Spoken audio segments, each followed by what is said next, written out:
Salut à tous, j'espère que vous allez bien. Aujourd'hui nous allons parler du projet de loi proposé par le Sénat sur le consentement sexuel à l'âge de 13 ans jeudi dernier.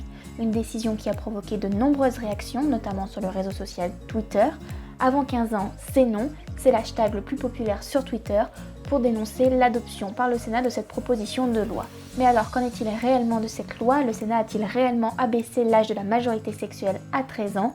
Voyons ça de plus près. Dans un contexte marqué par l'affaire Duhamel, lui-même accusé d'inceste sur le frère jumeau de la juriste Camille Kouchner, le Sénat a pris la décision de poser un nouvel interdit, celui de tout rapport sexuel avec un mineur de 13 ans, sans que la question de consentement soit interrogée.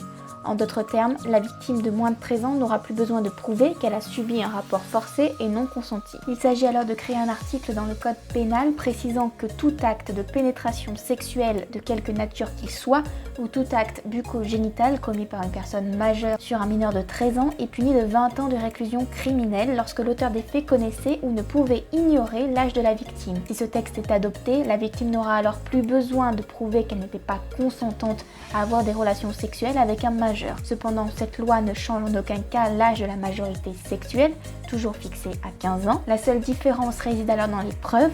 Après 13 ans, le mineur devra prouver qu'il a subi un acte sexuel non consenti.